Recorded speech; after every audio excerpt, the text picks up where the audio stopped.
आखिर गड़बड़ी कहाँ हुई। दोस्तों, एक बहुत ही ब्रिलियंट लड़का था, सारी जिंदगी फर्स्ट आया, साइंस में हमेशा 100% स्कोर किया। अब ऐसे लड़के आमतौर पर इंजीनियरिंग करने चले जाते हैं, तो उसका सिलेक्शन भी आईआईटी चेन्नई में हो गया।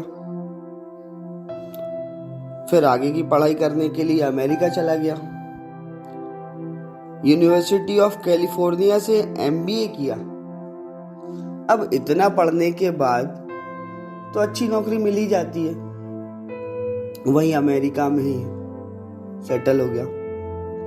5 बेडरूम वाला एक आलीशान घर खरीदा, चेन्नई में एक बेहद सुंदर लड़की से शादी कर ली। अब एक आदमी अपने जीवन में और क्या मांग सकता है। पढ़ लिख लिए, इंजीनियर बन गए, अमेरिका में सेटल हो गए, मोटी तनख्वाह की नौकरी, बीवी, बच्चे, तमाम सुख सुविधाएं। लेकिन दुर्भाग्यवश कुछ साल बाद सह परिवार अमेरिका में ही आत्महत्या कर ली। अपनी पत्नी, अपने बच्चों को गोली मार दी और उसके बाद अपने आप को गोली मार ली। आखिर गड़बड़ी कहाँ हुई। ये कदम उठाने से पहले उसने बकायदा अपनी वाइफ से डिस्कशन किया, फिर एक लंबा सुसाइड नोट लिखा। उसमें बकायदा अपने इस कदम को जस्टिफाई भी किया। लिखा कि यही सबसे श्रेष्ठ रास्ता था इन परिस्थितियों में। उसके इस सुसाइड नोट को और उसके इस केस को स्टडी करने के लिए California institute of clinical psychology ने अध्ययन किया। पहला कारण उन्होंने जो समझ में आया, जो उसमें लिखा था सुसाइड नोट में, कि अमेरिका में आर्थिक मंदी के चलते उसकी नौकरी चली गई। बहुत दिनों तक खाली बैठे रहे, नौकरी ढूंढते रहे, नौकरी नहीं मिली। अपना जो बची हुई पूंजी थी वो भी धीरे धीरे खत्म होने लगी। सड़क पर आने की नौबत आ गई।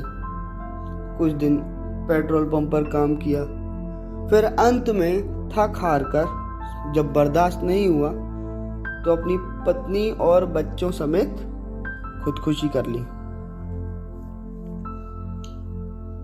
साइकोलॉजिकल इंस्टीट्यूट ने कंक्लूजन दिया कि this man was programmed for success but he was not trained how to handle failure. मतलब यह व्यक्ति सिर्फ सफलता के लिए तैयार था, इसे जीवन में यह नहीं सिखाया गया कि असफलता का सामना कैसे किया जाए। अब उसके जीवन पर हम शुरू से नजर डालते है ना, हमेशा फर्स्ट आया। हमारे पेरेंट्स भी यही चाहते हैं कि हमारा बच्चा किसी ना किसी तरह से हमेशा फर्स्ट आए। अब इस तरह के बच्चे जब फर्स्ट आने की होड़ में लग जाते हैं तो घूमना फिरना, खेलना कूदना, ये सब तो उनकी जिंदगी में अछूता ही रह जाता है। दोस्तों, 12th पास के लिए निकले, इंजीनियरिंग में की होड़ में लग गए। इंजीनियरिंग की पढ़ाई का बोझ हुआ, एमबीए में चालू हो गए पढ़ने के लिए। एमबीए के बाद अच्छी मोटी नौकरी के लिए होड़ में लग गए। मोटी नौकरी मतलब बड़ी जिम्मेदारी, बड़ी जिम्मेदारी मतलब बड़े टारगेट्स। पर ये दुनिया बहुत कठोर है दोस्तों। ये असल जिंदगी अलग अलग तरह से इम्तिहान लेती है। आपकी कॉलेज की डिग्री और मार्कशीट से इस जिंदगी को कोई मतलब नहीं है। वहाँ कितने नंबर आपने लिए कोई फर्क नहीं पड़ता। ये जिंदगी अपना अलग क्वेश्चन पेपर सेट करती है और सवाल सब आउट ऑफ सिलेबस, टेढ़े मेढ़े, ऊट पटांग, रोज इम्तिहान लेती है, कोई डेटा शीट नहीं होती।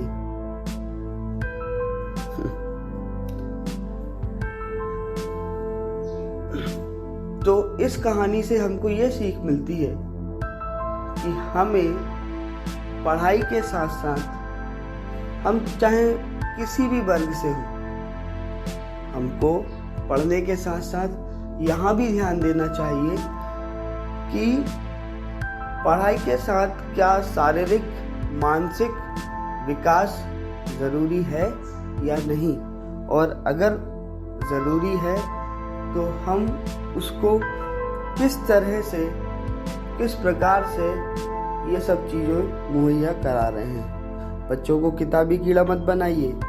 बच्चों को पढ़ाई के साथ साथ धार्मिक, सामाजिक, शारीरिक और संस्कार देना भी जरूरी है। हर परिस्थिति को खुशी खुशी धैर्य के साथ झेलने की क्षमता, उससे उबरने का ज्ञान और विवेक बच्चों में होना जरूरी है। अंत में बस यही कहना चाहूँगा कि don't make them machine with brain, rather make them humans with emotions and feelings. धन्यवाद।